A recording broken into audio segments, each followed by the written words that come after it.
All right, Maureen. All right. Welcome, everyone. Today, we're going to learn about Moat. Now, if you would like to follow along as we go through this, please feel free to make use of the tiny URL. So go to tinyurl.com/idioma moat. This should allow you to kind of flip through the slides at your own pace, if that's helpful. Okay. So first, we're going to go through the top 10 tips for Moat. And as my colleague said, when I said, hey, look at this Moat thing, they said, what is Moat? I've never heard of this. Well, it is a fast and easy way to share audio recordings. And one of the things I really like about it is that it is integrated into the Google Suite, into their comments function. So that's really important to have it as something that's already integrated that really works well with them. So that's another distinct advantage of using Moat. And I also like that you can use the @ feature, which if you've been to any sessions with me before, you know this is one of my favorite features. You can use @ with an email to share a Moat very quickly. So that's the way to do sharing to an email. We're going to talk about a lot of different ways that you can share a Moat. And Moat is already integrated into the following apps: into Google Docs, into Google Slides, into Google Sheets, into Google Forms, into Google Classroom, and into Gmail. Now, for Docs, Slides, Sheets, and Forms, you can use the comments or the different boxes in Forms to add the Moats. You can add it to the discussions, you can add it to the stream, and you can have it in comments for Google Classroom. And you can also add it now to Gmail. And it's been very exciting over this summer and fall as they've been opening these up to different Google apps. So that's been nice. You also don't have to use it with Google Apps, which is kind of cool. You can create voice notes for any website that you're on, and you can do it directly from the Chrome extension. So if you take a look, you see the little M at the top there. I have added it to Google Chrome. So I've gone into my Google Chrome, I've added Moat, and then when I click on the M in Moat, I get the picture here. So I can look at my recent Moats, I can look at my account details.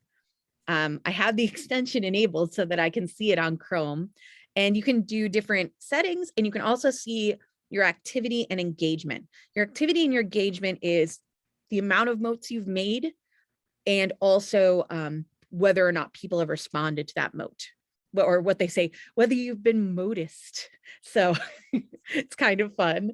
I like puns. And you can click on the browser icon again to access what they call the Notepad recorder. Again, they like using it as a pun. So when you go into recent Moats, you can see everything you've done, but here you can also just record a Moat voice note, and it will actually save whatever website that you recorded this Moat voice note on, so that you can see the origin of this. So they like to call these sticky Moats because you can put them anywhere. So that's pretty cool. Moat can also transcribe voice recordings into more than 20 world languages. Sadly not one, but a lot of really good ones, including English, Spanish, French, Portuguese, and Arabic. And you use the lovely little 3 dots to find what you'd like to translate your Moat transcript into. So that can be very helpful as well. Some people were mentioning online that they have been using this with ELL learners, and that's been really, really helpful. Another thing you can do is download it as an MP3. So it doesn't necessarily have to be something that happens online. You can download it as an MP3 as well. So you can play that in your MP3 player of choice. So 30 seconds of recording are free. And most of the time for the activities I've been doing with Moat, that's been enough. I just recently purchased the 90 seconds unlimited version. It's $39 a year, but there are pretty good deals if you get it for a district. And again, when you go to my activity under the account, you can see if your Moats are Moaticed or unmoaticed. Again, all that punny good fun. Oh, you just got a district license. Awesome. I'm trying to convince my district right now. So We'll see. And this is really cool when you're in your account and if you're going through a landing page, because you can view the original context. So what that means is if it's a sticky Mote, you can go to whatever website you originally put that sticky Mote on, and it will remember that, which is exciting. Another thing you can do as well is from, I think, let's see. Okay, so you can also change the recording availability from your account page. So if you wrote a comment, it's automatically unlisted. So if you did the voice comment, it's automatically going to be unlisted, but you can go in and make it hidden so that people can't see it. And then you can choose to make it unlisted, or you can delete it from there. So you can make it go away if that's what you want to do. So there's a lot of different options here. And another really cool thing, I don't know about you, you're probably better than I am. I'm not a great typist, which is kind of weird because I'm kind of into tech and stuff, but I can't type. So voice notes happen to be 3 times faster than typing. So you can use a transcript where you would usually type. And I was doing grades and comments yesterday, and I have to say that from experience, doing the Motes as my comments is way faster than me typing and getting a lovely transcript. And you can edit the transcript, which is awesome. So you can go in, you can edit it and make it what you want, and then you have a lovely little transcript. So it's a lovely hack for doing comments. Yes, awesome. There was a comment, I did voice notes for parents who I could not fit into my conference schedule. Awesome. In addition to downloading an MP3, which we already talked about, Mote can also be shared as a link here from your account page, or as a QR code. And we'll talk about how you could possibly use that later. And finally, you can save Motes to your Mote book to reuse. This is something I was working on with a colleague the other day, because, for example, if students are writing an essay and you find yourself repeating voice comments, and again, voice comments are awesome because I find that my students are way more inclined to listen to a voice comment than to read anything I've written, which makes me a little sad because I spend hours commenting, but at the same time, I understand it's a lot easier sometimes to just listen to something. And so by doing this, you can save them. And if you find yourself repeating something, you can reuse those comments, which is super helpful. And the way you reuse a comment is you go in, you make your Mote, and then you click and hold for your Mote book, and you can see the Motes that you've saved. So that's pretty cool. Again, they're really punny and they like using Mote for everything. Okay, so we're going to time to practice a little bit with Mote. So who here uses Google Docs of any kind? Excellent. Okay. So if you have not done a Mote before, now is the time to try. So I'll show you what this looks like. I'm just going to escape out of full screen mode for a second. So what I like to do, I think we all know how to make a comment probably on text like that, right? And you make a comment by highlighting. But I really like doing comments too for pictures. So that can be really fun. So I'm going to make a comment here. And it's very simple to use. When you're in this comment box, you click on the M to record, the M for Mote. I'm recording about Mote. Then when you're finished with your recording, click on the check. Now I'm going to comment it. It's thinking about it. It's still thinking about it. Let's see. Oh, look, it spelled Mote wrong. That's hilarious. So if I wanted to change the transcript, then I would actually go into these lovely 3 little dots, click edit. I'm recording about Mote. And I could change it here. And when you're finished with your recording, click on the check. So see how easy that is to do a comment and then have a transcription. Then let's say I wanted to translate it. Let's say I want to translate that into Spanish.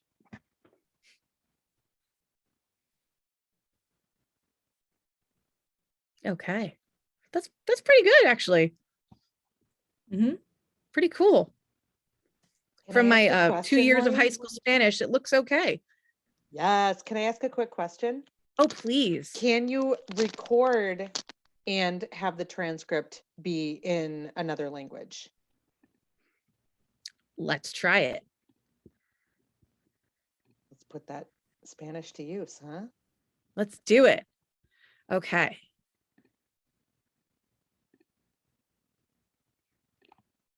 ¿Dónde está la biblioteca?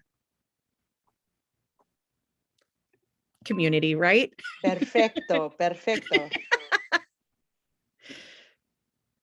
Let's see. Oh, it looks like yeah. It Mostly. did it. Donde estar. It close. It's my Boston showing. You know how people from Boston have R's on the ends of things they're not supposed to, and then they forget R's? My Boston's totally showing. That's the problem. It's not Mote's fault. Oh, that's so funny. And so look, again, you could go in and change it so that there we go. ¿Dónde está la biblioteca? Doot.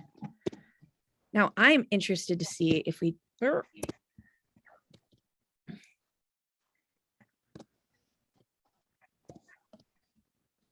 and let's see if we can translate this. Look at that. How cool. That's exciting. Okay. So do you want a minute to practice, or would you like me to move on to different types of motes? Move on for me, move on for now, because I would have to practice on my own and Okay. see in different ways that I could use it. And if you have any questions, you know how to find me. Exactly. I'm happy to answer them. Okay. So here are my top 10 ways that I've started using Mote. These are not exhaustive by any stretch of the mean. There are so many different ways you could use Mote. These are just ways that I've been finding that it's useful, but I started to think about a cool way to do it, like a bingo Mote. I'm like, ooh, oh, that's a really good point. If my computer was set in the language, it might be more accurate. Yeah, you're absolutely right. I imagine it would be. So again, not exhaustive at all, just ways that I've been finding, but my students want to do a bingo one. So I'm gonna have to work on that for my Greek students. So the first one that I did was a QR code presentation / museum where students were describing an object in the target language. And then they were going around and looking at the objects and, like you're wearing those headphones in the museum and you're listening to things. Instead, have a QR code of your 30-second Mote describing the item in the target language. So that's a fun way you could do it because you can download it as a QR code. And QR codes are great because you can cut them out, you can put them up places. For my back to school night, I had the parents getting the QR codes of their students' video presentations. So QR codes can be super accessible and fun.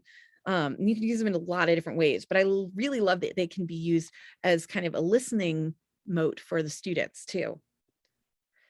Dialogue or debate. So I've been trying so hard to make dialogues and debates a bit more accessible, just because I know that for some of my quieter students, it's exhausting for them and it's a really hard thing for them.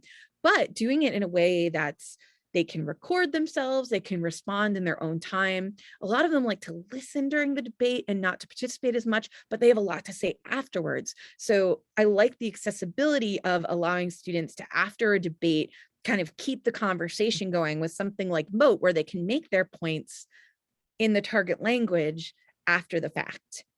So now what I do when I have an in-class debate is I continue it afterwards on Google Classroom using the discussion questions, and students can either comment using Mote or type comment and continue the debate afterwards. So usually the debate is synchronous for one class period and then continues on asynchronously. And Mote is a great tool for this.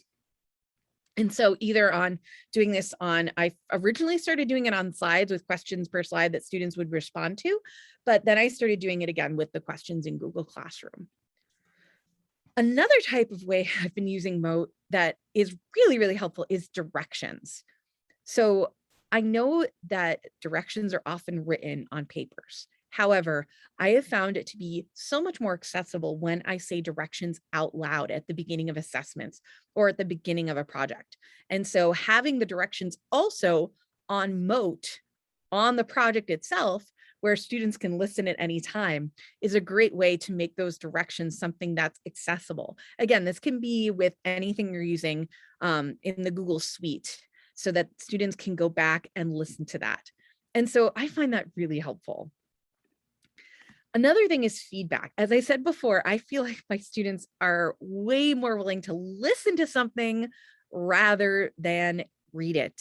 Understood. And so giving students feedback on their written work, their assessments, and as comments on Google Classroom. So when they turn in something, rather than typing responses, you can have audio responses for students to listen to on Classroom, because I often spend a lot of time typing in those comments, but I feel like they're more likely to listen to them. And again, if students have an assessment and I want to give them feedback on the assessment, especially if they're going to take a retake or something, giving them that feedback so that they know what they have to work on through Mote so they can listen to that feedback, I find really, really helpful, because I don't always have time to meet individually with that student, but giving that feedback is so crucial so that students can get what they need and have the tools they need to be more successful next time. So that's something that's really, really helpful. And yes, they can respond back. That's a really good question. Another thing I like to do is a story read along. I started doing this with the audio and Google Slides, but unfortunately for me, it was unreliable for some reason. So then I started doing it with Mote, and it's really nice. And I find it's really helpful for some students to just, they like to see the words and hear it spoken at the same time. This isn't all of my students, but I find that if I do it for some of the students that really need it, all of the students benefit from it. So for example, in my Greek class, where the students are just learning Greek, I'll say the different sentences from the novella that I'm giving them, and then they can read the Greek and listen to the Greek at the same time. So that can be super, super helpful. And so again, this is splitting up the story a little bit. So I have to go in and type it all out, but I also think it's really helpful. And these are also stories that I've written, but you could do it possibly with other stories as well. So just kind of thinking about that and thinking about how to make these stories accessible through having students both read and listen to it. I know when my kids were learning to read, they love those books where you kind of turn the page and they read it aloud for you. That's kind of how I feel like the Google Slides is going. Another thing is what is going on with that picture. And what I would do is I would actually put different things, I would record different things in each of these and then have students drag the Mote to what is being described, in this case, in the Latin. This is a scene from the Aeneid. So there's many different things going on here. So I would say in the Latin what's going on and have students drag that Mote to wherever in the picture that thing is going on.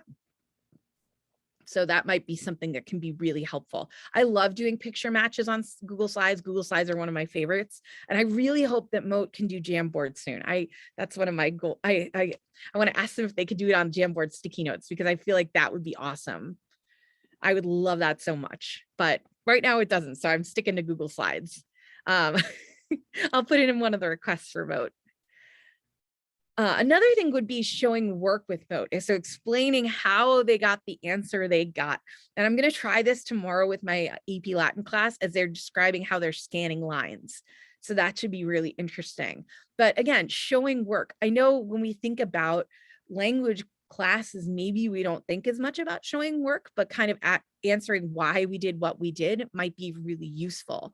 I often do this with students if they're going to do a retake of their multiple choice questions. I'll have students write a sentence or two about why they put the answer that they put for a multiple choice answer. But if I were to give them something where they could add a Mote explanation, I feel like that would be really helpful for me to understand what were they thinking when they put this down. Because I find multiple choice are kind of the hardest one, because you don't always know what a student's thinking when they put down a multiple choice answer, and you're just hoping they're like, oh, I'll just put down C and see what happens. So it's nice to kind of get the reasoning behind why they put what they put, and it's much more accessible if they can speak about it.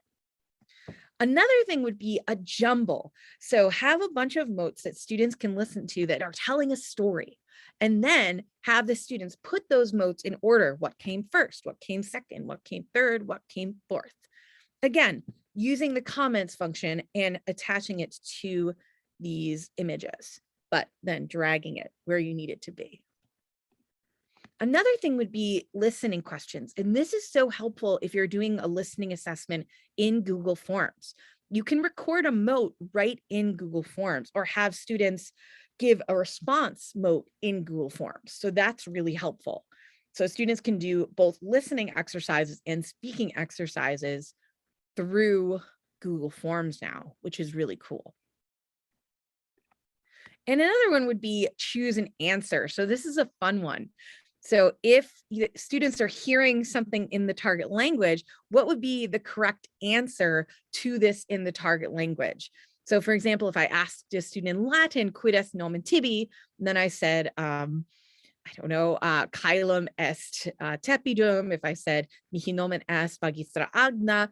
If I said, ubi sunt balnea, and if I said lecet mihi ire ad secretum locum, obviously this is quid est nomen tibi, so it's what's your name, and I said mihi nomen est magistra agna, that would be the correct response in the target language. So using it to leverage the power of the target language to have them say what is the correct response in this particular situation. Again, there are so many different ways you can use Mote. And like I said, I'm working on a bingo template. So once I finish that and figure out exactly how that works, I'm very happy to share that as well. But I've given you a lot to think about. So please feel free to play around. We're going to talk, and hopefully you can make your own Mote activity today that you can use in class tomorrow.